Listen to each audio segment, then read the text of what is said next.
And it got that. Y'all hear that? Because I'm not going to edit this. Okay. So here we go. We're in Photoshop. It's the blue square here at the bottom.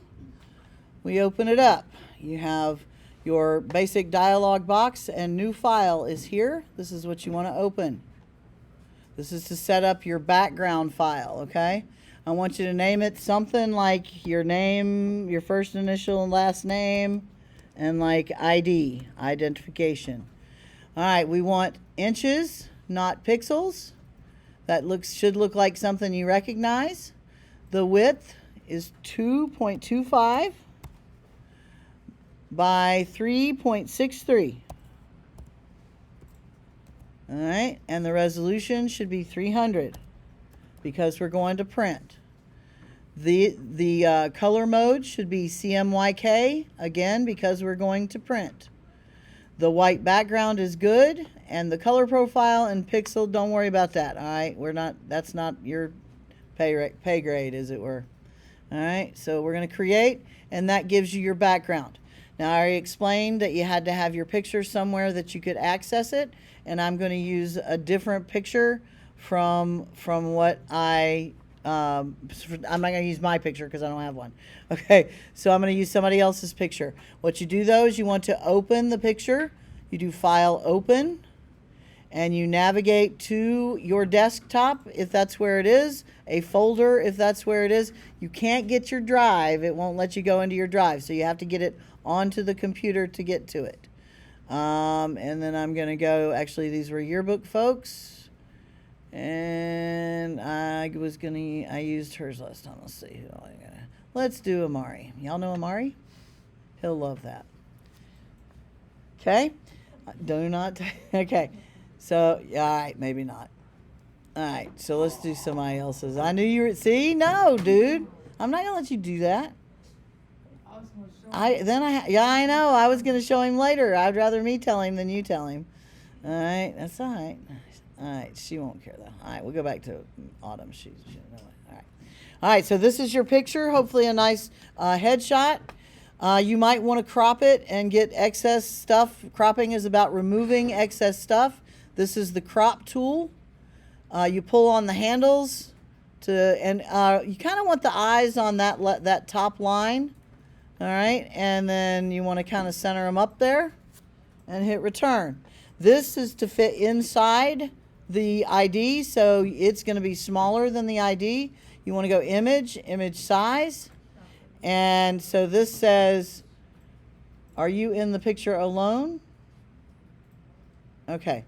All right, so then you go image size, and you change this to, these should be linked, by the way. This link should be checked, and you want it to be 1.5, 1.5 inches.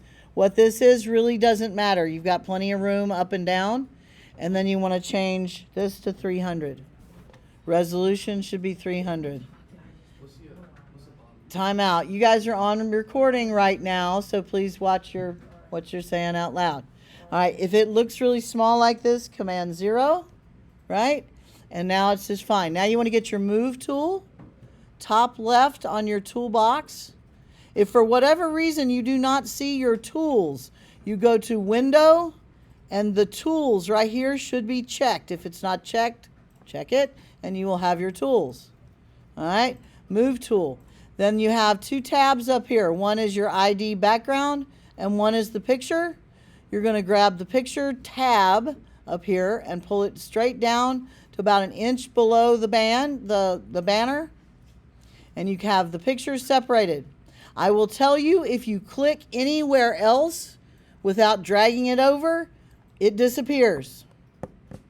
All it is it's back here. You just have to click on it again and it'll pull it up front.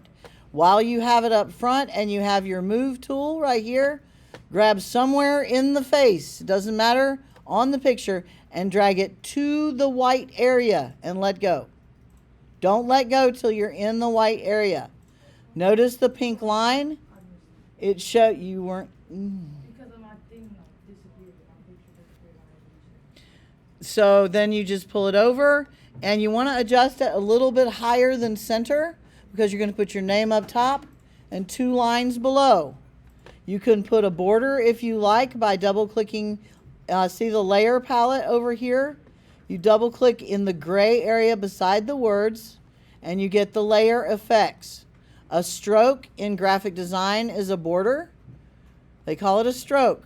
When you click in this gray area, you also get the characteristics of the stroke. If you want to change its color, you can. You can change the size, but don't make it too bold. That gets ridiculous. But about like that's okay. All right. To add type, also in the toolbox, about 2/3 of the way down, you'll also notice as you scroll over these, the name for the tool pops up. You click on the text tool. You're going to draw a text box. And what works, if you see up and down, there's that, it's a weird little cursor thing. At the bottom, the two legs kind of go out and then there's a line. That's actually the point you're drawing the square from. Because that's the, or you just click and it does that. All right, that's fine. It doesn't matter. That you just want to make sure this is centered. Get in with your move tool and just drag it down. If you click inside, it's going to try to change the words. So just try to kind of edge around the edge of the words. Okay, there we go. Now, to get rid of the Latin or the what they call placeholder type, double click. Soon as it's highlighted, you can start typing. A-U-T-U-M-N, Winsky. Okay. All right. And I'm going to go back to the move tool. All right. This can, if it's not centered now, notice you'll see the pink line show up, and that shows it's centered. The easiest way, if you're trying to make the same type, exactly the same type style, the same size, all right, you're going to take this layer and copy it down here. All right, now you've got the same name twice on top of each other. You can't see it. With the move tool, hold shift. When you hold shift, it constrains it to being straight up and down. Okay, so click on shift and hold it. Grab that layer and it just pulls it right down to the bottom. And like so. Now, to type what you want in there, double click on this T and start typing. This is photo 1, and I don't care if you put first period on top or it doesn't matter. Photo 1, first period. Like so. All right? Easy, easy, easy. Now, if you want to change the type color, you can do that too. All right? So you could highlight like that and go up here, see this color box?